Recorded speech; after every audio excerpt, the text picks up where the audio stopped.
মাঝে 10 মাস 10 দিন গর্ভে ধরিয়া করেছেন আমাদের ঋণী, গায়ের চামড়া কাটিয়া দিলেও সেই ঋণ শোধ হবে না জানি মা, সেই ঋণ শোধ হবে না জানি।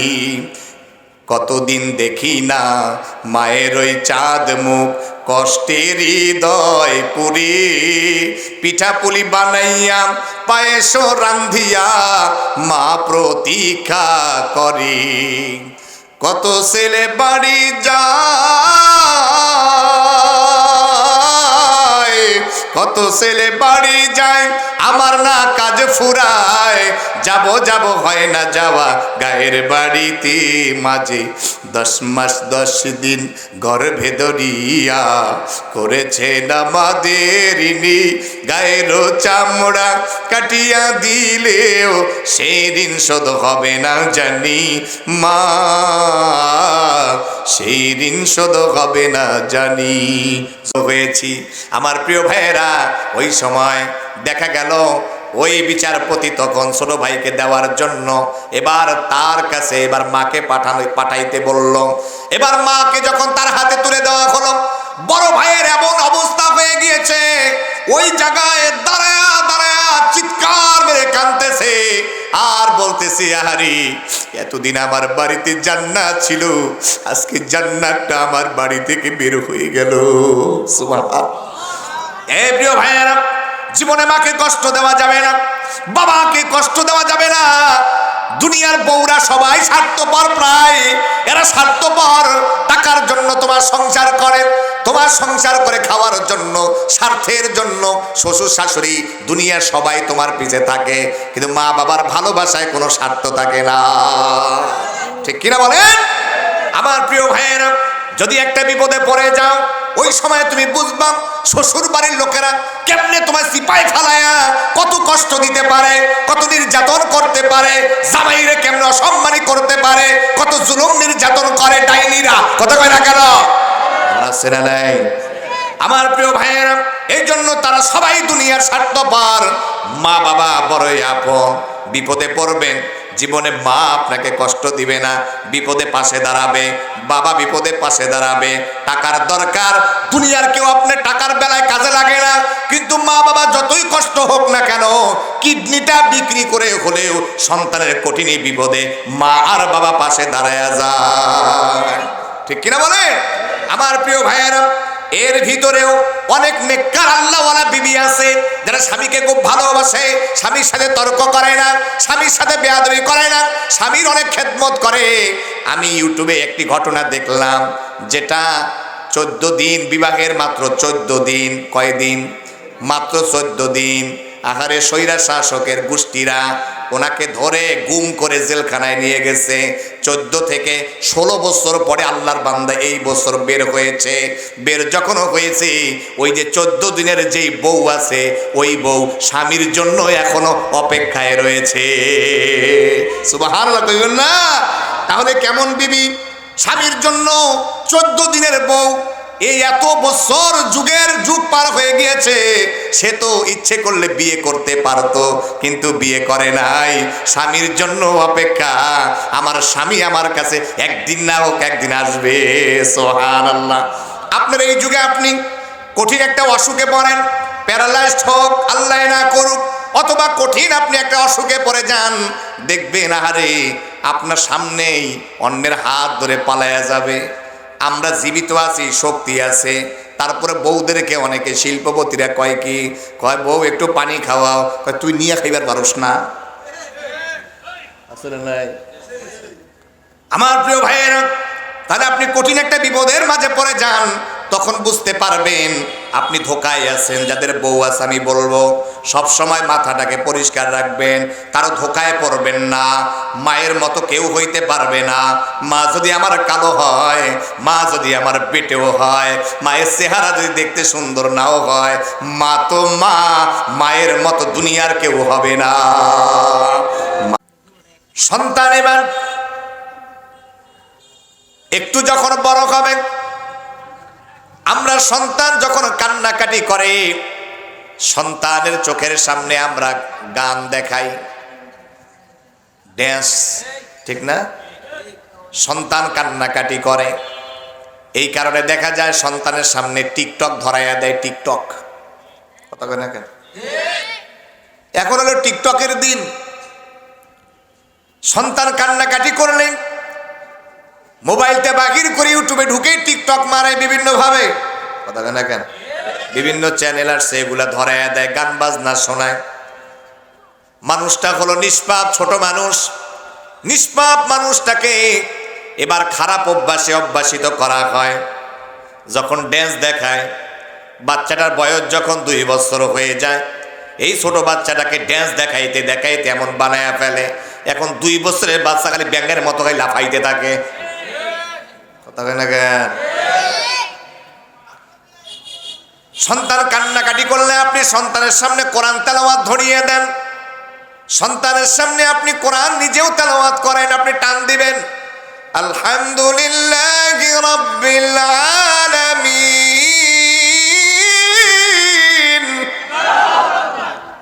আল্লাহর কোরআন তেলাওয়াত আপনি নিজে করেন, বাচ্চার সামনে সূরা ফাতিহা তেলাওয়াত করেন। সূরা ফাতিহার ওসিলায় বরকতে আল্লাহ তাআলা কান্না বন্ধ করে দিবে। বাচ্চারা, ছোট মানুষ কোরআন তেলাওয়াত শুনতে শুনতে সূরা ফাতিহাটা মুখস্থ হয়ে যাবে।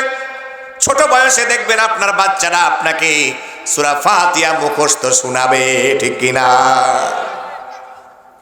আমার কলিজার টুকরা বন্ধুরা, সন্তান যখন কেবল কথাবার্তা বলতে পারে, আপনি তাকে কালেমা শেখান, লা ইলাহা ইল্লাল্লাহ মুহাম্মাদুর রাসূলুল্লাহ সাল্লাল্লাহু আলাইহি সাল্লাম, আপনি তাকে কালেমা শেখান। সন্তান যখন একটু কথাবার্তা বলতে পারে কিছু কিছু, আপনি তাকে বলেন, বাবা বলো আল্লাহ আল্লাহ আল্লাহ আল্লাহ। আপনি যখন সন্তানের সামনে আল্লাহ পাকের জিকির করবেন, ওই বাচ্চারা দেখবেন একা একাও যদি খেলনা দিয়ে খেলা করে, খেলনা দিয়ে যখন খেলবি, ও খেলতে গিয়ে লড়াইতে লড়াইতে দেখবেন আল্লাহ আল্লাহ আল্লাহ। ছোট মানুষ দেখেন, ঘরের ভিতরটা হলো তার জন্য একটা ভার্সিটি। মা বাবা হলো শিক্ষক। এ মা বাবা যদি বদকার হয়, মা বাবা যদি পাপিষ্ট হয়, সন্তানগুলো পাপিষ্ট হয়। আর মা বাবা যদি নেককার হয়, আল্লাহওয়ালা হয়, ওই সন্তানগুলো আল্লাহওয়ালা হতে থাকে। মা কি করে, বাবা কি করে, এখনকার জামানায় কালার টেলিভিশন ঘরে নিয়ে এসেছে। এবার মা রিমোটটা হাতে নিয়া এবার যেই চ্যানেলে চাপ দিলে, যত নাম্বার চাপ দিলে স্টার জলসা বের হয়, যত নাম্বার চাপ দিলে জি বাংলা বের হয়। সন্তান ওটা মায়ের কাছ থেকে দূর থেকে দেখে আর দেখে।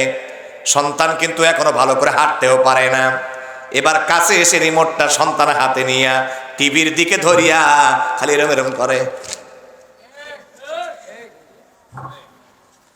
অভ্যাস দেখেন মায়ের কাছ থেকে বাবার কাছে সন্তান কেমনে শিখে।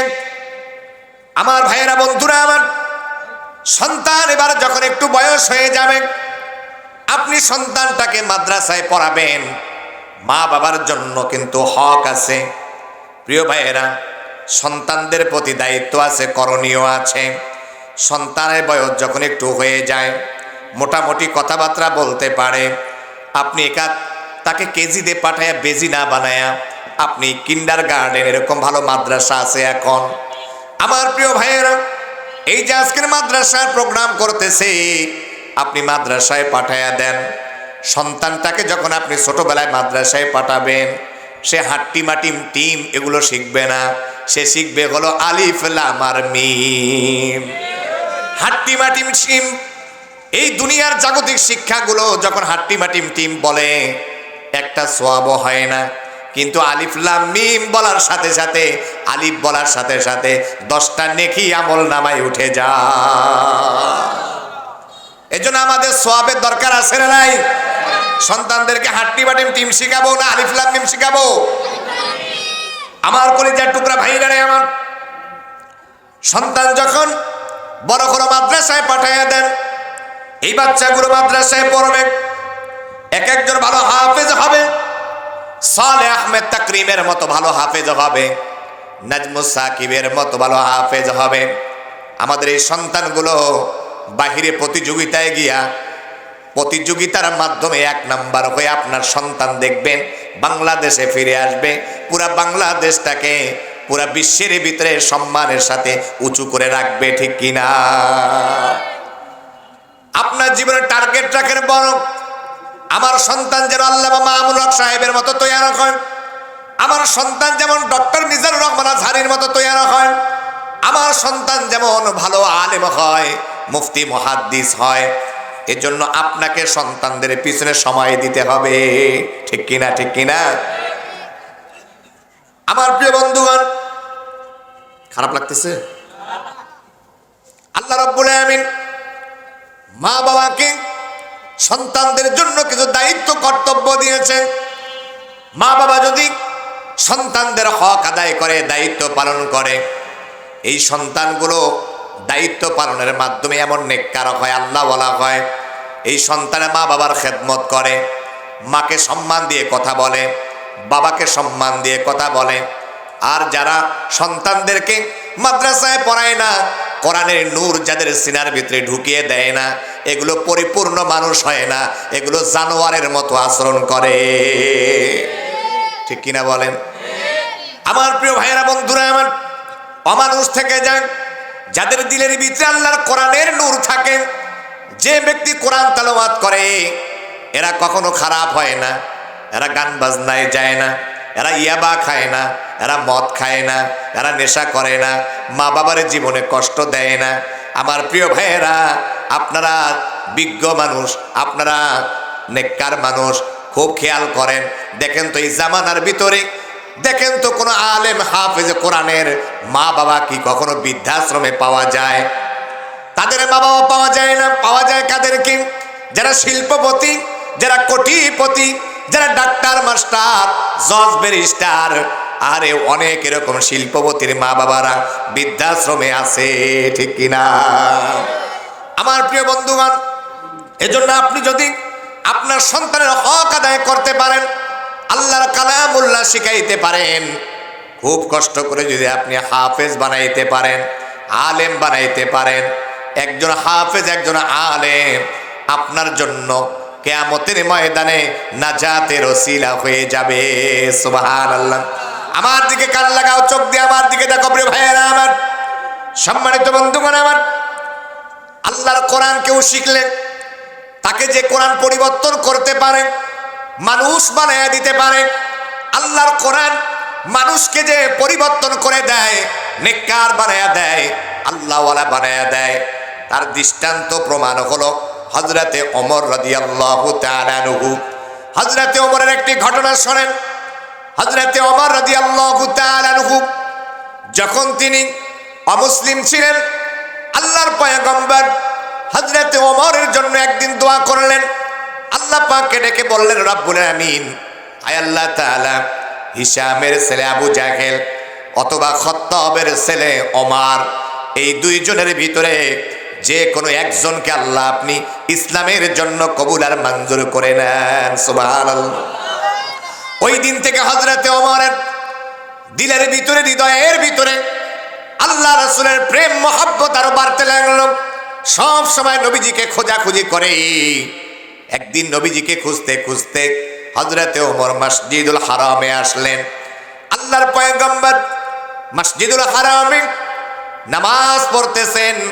নামাজে নবীজি তেলাওয়াত করতেছেন সূরাতুল হাক্ক। আল্লাহর পয়গম্বর নামাজের ভিতরে তেলাওয়াত করেন, আল হাক্কাতু মাল হাক্ক ওয়া মা আদরাকা মাল হাক্ক।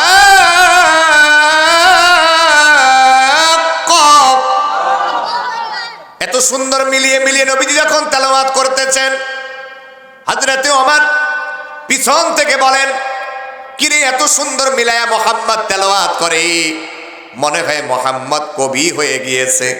নাউজুবিল্লাহ কইবেন না? কি হয়ে গেছে? কবি হয়ে গিয়েছে। এটা মনে হয় কবির কথা, মুহাম্মদ মনে হয় কবি হয়ে গেছে। আল্লাহর পয়গম্বর তেলাওয়াতের মাধ্যমে হযরতে ওমরকে জবাব দিতেছেন, ওয়ামা হুয়া বিকাউলি শাইর কলিলাম মা তুমিনুন। আল্লাহ নবীজি নামাজে তেলাওয়াতের মাধ্যমে হযরতে ওমরকে বলেন, ওমর, এটা কোনো কবির কথা নয়, তোমরা তো অল্প কিছু লোক ঈমান এনে থাকো, বিশ্বাস স্থাপন করে থাকো। আল্লাহর পয়গম্বর যখন এইভাবে বললেন তেলাওয়াতের মাধ্যমে, হযরতে ওমর বলেন, কিরে, আমি তো জোরে জোরে বলি নাই, মুহাম্মদ মনে হয় কবি হয়ে গেছে। তাহলে মুহাম্মদ কেমনে এটা বুঝতে পারলো, কেমনে টের পাইলো? আমার কাছে যেন মনে হয় মুহাম্মদ মনে হয় এবার গণক হয়ে গেছে। কি হয়েছে? গণক। জোরে বলেন, কি হয়েছে? গণক হয়ে গেছে। আল্লাহ নবীজি তেলাওয়াতের মাধ্যমে হযরত ওমরকে বুঝাইতেছেন, ওয়ালা বিকাউলি কাহিন কলিলাম মা তাযাক্কারুন। আল্লাহ নবীজি তেলাওয়াতের মাধ্যমে বলেন, ও ওমর, এটা কোনো গণকের কথা নয়, তোমরা তো অল্প কিছু লোক অনুধাবন করে থাকো। তাহলে শোনো, এটা কার কথা? নবীজি হযরতে ওমরকে তেলাওয়াতের মাধ্যমে বুঝাইতেছেন, তানজিলুম মির রাব্বিল আলামিন।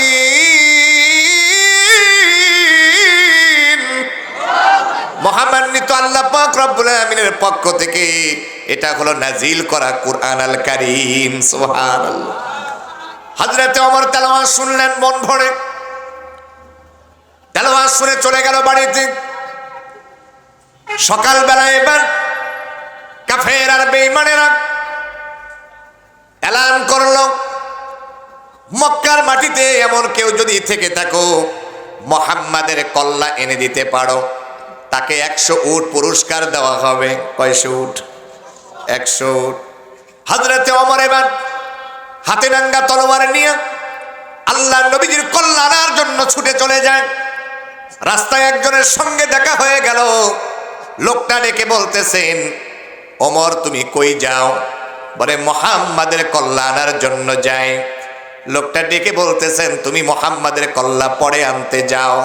তোমার বাড়িতে গিয়া দেখো, তোমার বোন যে ফাতেমা আছে, কালেমা পড়ে মুসলমান হয়ে গিয়েছে। হযরত ওমর বাড়িতে চলে গেলেন। দরজার পাশে কিছুক্ষণ দাঁড়িয়ে তিনি শুনতে পায় বোন ফাতেমা আল্লাহর কোরআন তেলাওয়াত করে। তিনি এবার দরজা ধাক্কাধাক্কি করলেন, দরজা খোলা হলো। বোনের হাতে কোরআনের কপি দেখে রাগ উঠে গেল। বোনকে মারধর করলেন। বোনকে বললেন, বোন, কি আছে কোরআনের মাঝে? কি পেয়েছো কোরআনের মাঝে? কি জাদু পেয়েছো? কোরআনের মাঝে কি জাদু আর কি মধু রয়েছে? দাও তো দেখি আমি একটু আল্লাহর কোরআনটা দেখি। বোনটাকে বলতেছেন, ভাইয়া, আগে তুমি গোসল করে আসো, তোমাকে দেওয়া যাবে না। হযরতে ওমর গোসল করলেন, পবিত্র হলেন। আল্লাহর কালামুল্লাহ হাতে নিয়ে হযরতে ওমর এবার তেলাওয়াত শুরু করে দিয়েছেন। তাহা মা আনজালনা আলাইকাল কুরআনা লিতাশকা। আল্লাহর কোরআন যখন ওমর তেলাওয়াত করলেন, আল্লাহ রাব্বুল আলামিন কোরআনের নূর আল্লাহ পাক হযরত ওমরের সিনার ভিতরে ঢুকায়া দিলেন। হযরতে ওমর এই কোরআনের বরকতে আল্লাহ তাআলা হযরতে ওমরকে জিরো থেকে হিরো বানায়া দিয়েছে। আল্লাহর কোরআন হযরতে ওমরকে পরিবর্তন করে দিয়েছে। হযরতে ওমর বোনকে ডেকে বলেন, বোন, তোকে আমি অনেক কষ্ট দিয়েছি, অনেক রক্ত ঝরিয়েছি, অনেক মার দিয়েছি, আমার ভুল হয়ে গিয়েছে, আমি বুঝতে পারি নাই, আমাকে মেহেরবানি করে মাফ করে দাও। এবার হযরতে ওমর আল্লাহর পয়গম্বরের কাছে যাইতেছেন কালেমা পড়ার জন্য। সাফা পাহাড়ের পাদদেশে নবমুসলিমদেরকে নিয়ে নবীজি তালিম করেন। এমন সময় হযরতে হামজা রাদিয়াল্লাহু তাআলা আনহু দেখেন হযরতে ওমর হাতের মাঝে তলোয়ার নিয়ে আসতেছে। ডাক দিয়া বলেন, বাবারে, এ ভাতিজা মুহাম্মদ সাল্লাল্লাহু আলাইহি সাল্লাম, তুমি এখান থেকে চলে যাও। দেখো হযরতে ওমর হাতে নাঙ্গা তরবারি, এসে তোমার কল্লাটাকে নিয়ে যাবে। আল্লাহ নবীজি ডাক দিয়া বলেন, চাচা যান, আমি নবী, আপনি নবী না। আমি যা দেখি আপনি দেখতে পান না। আমি যে ওই দিন হযরত ওমরের জন্য দোয়া করেছিলাম, আল্লাহ গো, হযরতে ওমরকে আপনি পরিবর্তন করে দেন, ইসলামের জন্য কবুল করে নেন। আজকে যেন মনে হইতেছে ওই দিনের দোয়াটা আল্লাহ তাআলা আজকে কবুল আর মঞ্জুর করে নিয়েছে। হযরতে ওমর কাছে আসলেন, নবীজির হাত মোবারক ধরলেন, হাতে চুমু খেলেন, নবীজিকে ডাক দেয়া বলেন, নবীজি, কাফের বেঈমানদের কারণে আমি আপনাকে চিনতে পারি নাই, বুঝতে পারি নাই, অনেক কষ্ট দিয়েছি, অনেক গালমন্দ করেছি, মেহেরবানি করে আমি ওমরকে মাফ করে দেন, কালেমা পড়ে মুসলমান বানায়া দেন। নবীজি বলেন, ওমর পড়ো লা ইলাহা ইল্লাল্লাহু মুহাম্মাদুর রাসূলুল্লাহ সাল্লাল্লাহু আলাইহি ওয়াসাল্লাম। আমার যুবক ভাইরা রে আমার, দেখো আল্লাহ পাক কোরআনের বরকতে মানুষকে কিভাবে পরিবর্তন করে। আমরা আজকে মোবাইলে সময় দেই, কিন্তু আল্লাহর কোরআন তেলাওয়াত করার সময় পাই না। আমরা আজকে পেপার পত্রিকা পড়ি, আল্লাহর কোরআন পড়ার সময় পাই না। আজকে আমরা হলো টিভি দেখি, কিন্তু আল্লাহর কোরআন পড়ার সময় আমরা পাই না। আমরা চাকরি করার সময় পাই, বিভিন্ন জায়গায় ঘোরাঘুরি করার সময় পাই, কিন্তু আল্লাহর কোরআন একটু তেলাওয়াত করব সেটা আমরা সময় দিতে পারি না। আমার প্রিয় ভাইয়েরা, এটার কিন্তু আল্লাহর কাছে হিসাব দিতে হবে। সময়ের কিন্তু হিসাব নিবে, যৌবন বয়সের কিন্তু হিসাব নিবে, জীবনের কিন্তু আল্লাহ পাক হিসাব নিবে। ঠিক কিনা, ঠিক কিনা? এর জন্য কোরআন সবাই পড়বো তো, কোরআন শিখবো তো, সন্তানদেরকে কোরআনের হাফেজ আলেম বানাবো তো। আল্লাহর পয়গম্বর যখন কালেমা পড়ালেন হযরতে ওমরকে, হযরতে ওমর কালেমা পড়ার পরে নবীজিকে বললেন, নবীজি আপনি যে নবী এটা সত্য কিনা? বলে হ্যাঁ সত্য। দিন ইসলাম সত্য কিনা? বলে হ্যাঁ সত্য। নবীজি যদি দিন ইসলাম সত্য হয় আর আপনি নবী যদি সত্য হয়ে থাকেন, আর গোপনে গোপনে কালেমার দাওয়াত দিবেন না। আজকে থেকে আপনি মক্কার মাটিতে ওপেনে প্রকাশ্যে কালেমার দাওয়াত দিয়ে যাবেন। কোনো বাপের বেটা নাই আপনার সামনে দাঁড়াবে আর কল্লা নিয়ে ফিরে যাবে। আল্লাহু আকবার। হযরতে ওমর ঈমানেও নূর চলে আসলো। হযরতে ওমর রাদিয়াল্লাহু তাআলা আনহু নবীজিকে বলেন, নবীজি মেহেরবানি করে মিছিল করার অনুমতি দেন। হযরতে ওমর নব মুসলিমদেরকে নিয়ে দুটা কাতার করলেন, দুইটা লাইন করে হামজা রাদিয়াল্লাহু তাআলা আনহুকে এক কাতারে দাঁড় করায় দিলেন, আর এক লাইনের ভিতরে হযরতে ওমর নিজে দাঁড়ায় গেলেন। এবার সবাই শুরু করে দিয়েছে লিল্লাহে তাকবীর, লিল্লাহে তাকবীর। কেমন ঈমান ছিল, মানুষ কম ছিল কিন্তু ঈমানওয়ালা ছিল। যখন তারা আল্লাহ পাকের তাকবীর দিতেছেন, যখন রবের নাম নিতেছেন, কাফের বেঈমানদের কানের মাঝে এবার আওয়াজ চলে গেল। আবু জাহেল বলে, কিরে মক্কার মাটিতে কে এমন বাপের বেটা প্রকাশ্যে আল্লাহ পাকের নাম নেয়? আবু জাহেল বের হয়ে দেখে মিছিলের সামনে উনি আর কেউ নয়, হযরতে ওমর রাদিয়াল্লাহু তাআলা আনহু। হযরতের ওমরের চেহারা দেখা আবু জাহেল দিছে একটা লেজ গুটায়া দৌড়। আল্লাহু আকবার। এজন্য নাস্তিক, মুরতাদ, বাতিল, তাগুতি এগুলো জালিমদেরকে কিছু সময় দেখা যায় মনে হয় খুব ভয়াবহ, কিন্তু ইমানদারের লাঠির কাছে এরা কিছুই না। আমরা যুগে যুগে পিটাইয়া এদেশের বহু শয়তানকে আমরা টাইট করছি। এই দেশের ভিতরেও লাঠি পিটা করে স্বৈরা শাসককে এলাকা থেকে, দেশ থেকে বলাইছে। আমাদের সামনে কারো টাইম নাই, কথা বলেন না কেন? ঈমানওয়ালাদেরকে কেউ দমায় রাখতে পারে না, ঠিক কিনা? এর জন্য বিপ্লব করা লাগতে পারে, কথা বলেন না কেন? বিপ্লব মানে জীবন দেয়া বসে থাকা নয়, সে কোনো দিন আসবে না রে করো যদি ভয়। বিপ্লব মানে জীবন দেয়া বসে থাকা নয়, সে কোনো দিন আসবে না রে করো যদি ভয়।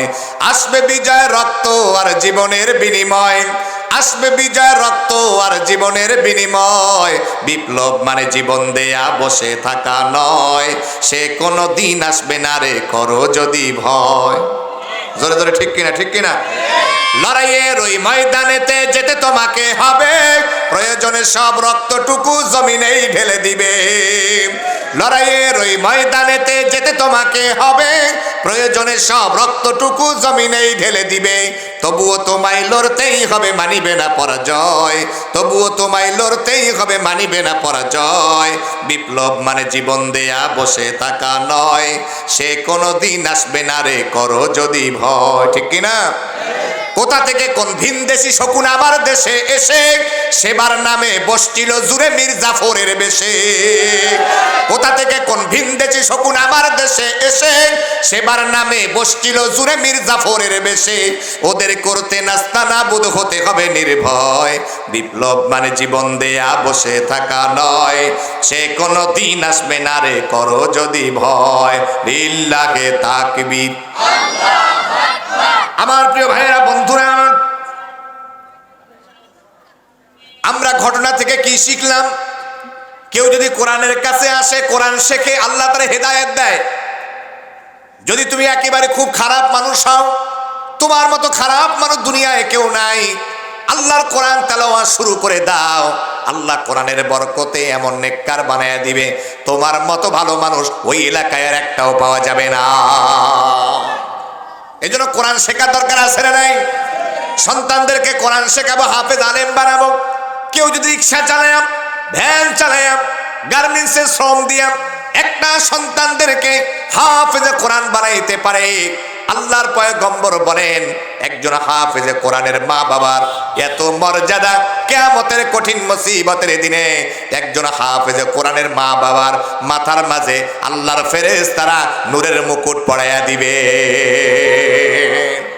একজন হাফেজে কোরআনের মা বাবার এত সম্মান, একজন হাফেজে কোরআনের এত দাম আর মর্যাদা, নবীজি বলে দিয়েছেন কিয়ামতের ময়দানে হাফেজে কোরআনটা দেখবে 10 জন ব্যক্তি জাহান্নামে ফয়সালা হয়ে গিয়েছে। যারা জাহান্নামের ফয়সালা, এমন 10 জন ব্যক্তির পক্ষে সুপারিশ করে তাদেরকে জান্নাতের মালিক বানায়া দিবে। হাফেজে কোরআন কিয়ামতে বলবে, আল্লাহ, আমার মা দুঃখিনী আমাকে কষ্ট করে লালন পালন করেছে, আমার বাবা রিক্সা চালায়া, ভ্যান চালায়া, গার্মেন্টসে বহু কষ্ট করে ঘাম জড়ায়া আমারে হাফেজে কোরআন বানাইছে। আল্লাহ, আমার বাবা জাহান্নামের দিকে যায়, আল্লাহ, আমার মা দুঃখিনী জাহান্নামের দিকে যায়, আমার দাদা দাদি আত্মীয় স্বজন 10 জন ব্যক্তি জাহান্নামের দিকে যায়। আল্লাহ মেহেরবানি করে মাফ করে দেন, আমার সাথে জান্নাতে দিয়ে দেন। আল্লাহ ডেকে বলবেন, হাফেজে কোরআনওয়ালারা, কোরআনের সম্মানে, কোরআনের ইজ্জতে 10 জন জাহান্নামী ব্যক্তিকে মাফ করে আমি আল্লাহ জান্নাতের মালিক বানাইয়া দিলাম। আমার বন্ধুগণ, আসুন আমরা সন্তানদেরকে হক আদায় করি। কেউ যদি সন্তানদের হক আদায় করে ছোটবেলায়, এই নেককার সন্তানরা মা বাবার খেদমত করবে। প্রিয় ভাইয়েরা, সন্তান যখন বড় হয়ে যায়, এই সন্তানকে আর শাসন করা যায় না। কেমন কাঁচা বাঁশ দিয়ে আপনি যেই দিকেই ঘুরাবেন, দেখবেন কাঁচা বাঁশ ঘুরায় ঘুরায় কাজ করা যায়। বাঁশটা যখন পেকে যায়, আপনি কাজ করতে গেলে কিন্তু ঠাস ঠাস করে ফাইটা যায়, ঠিক না? আমার প্রিয় বন্ধুরা, আসুন আমরা শেষের দিকে, আল্লাহ যেহেতু আপনাকে আমাকে বানাইছেন, এবার আপনার সন্তানকে রবের সাথে পরিচয় করাইয়া দিতে হবে। যেহেতু আল্লাহ তাআলা আপনাকে সন্তান দিয়েছেন, আমরা সন্তান চাই নাই, না চাইতে আল্লাহ সন্তান দিয়ে দিয়েছে। ছেলে চাই নাই, ছেলে দিয়েছে। মেয়ে চাই নাই, মেয়ে দিয়েছে। আল্লাহ কত মহাব্বত করে ভালোবেসে আপনাকে সন্তান দিয়েছে। কিন্তু অনেকের কিন্তু সন্তান নাই, নিঃসন্তান আছে না নাই? আল্লাহ যেহেতু আপনাকে দয়া করে মহাব্বত করে ভালোবেসে সন্তান দিয়েছেন, এজন্য যিনি সন্তান দিয়েছেন রব, সেই রবের সাথে সন্তানকে পরিচয় করাইয়া দিতে হবে। ছেলের বয়স 10 বছর 7 বছর যখন হয়ে যাবে, ছেলেটাকে নিয়ে এবার মসজিদে যান, তাকে নামাজের ট্রেনিং করান। মা দুঃখিনী দেখবেন যখন রুকু করে, সন্তান ছোট সন্তান সেও রুকু করে। মা যখন সেজদা করে, ছোট সন্তান সেও দেখেন সেজদা করে। তাকে আপনি ট্রেনিং করান।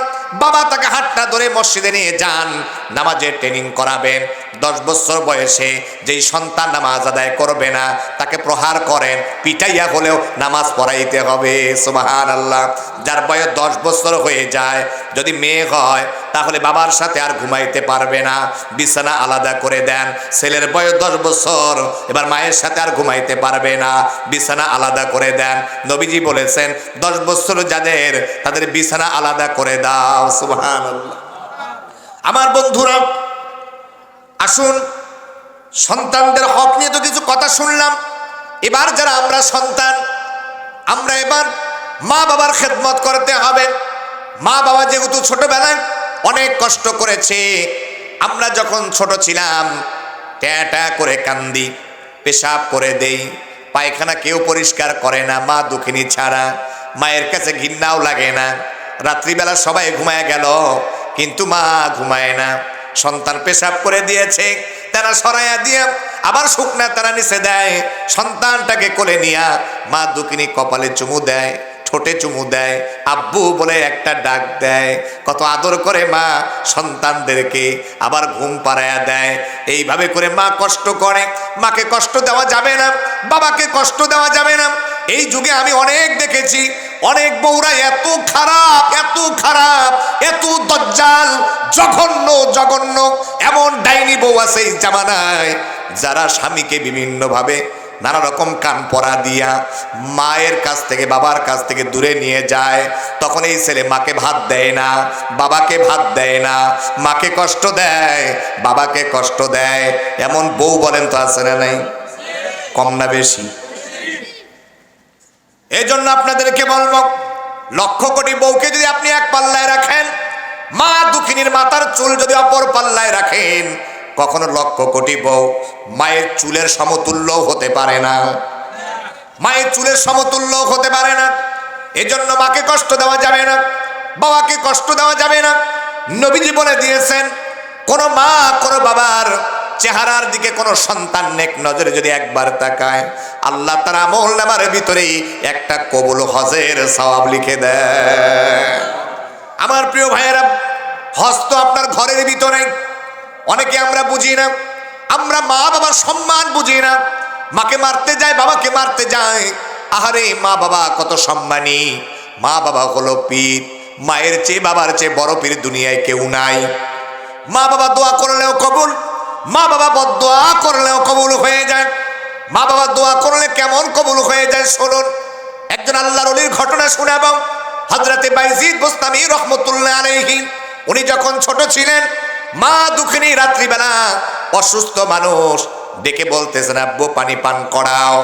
সন্তান এমন আদবওয়ালা নেককার সন্তান, ছোট মানুষ, এবার ঘুম থেকে উঠে ঘরের ভিতরে পানি পায় না, কুয়া থেকে পানি আনতে দেরি হয়ে গেছে।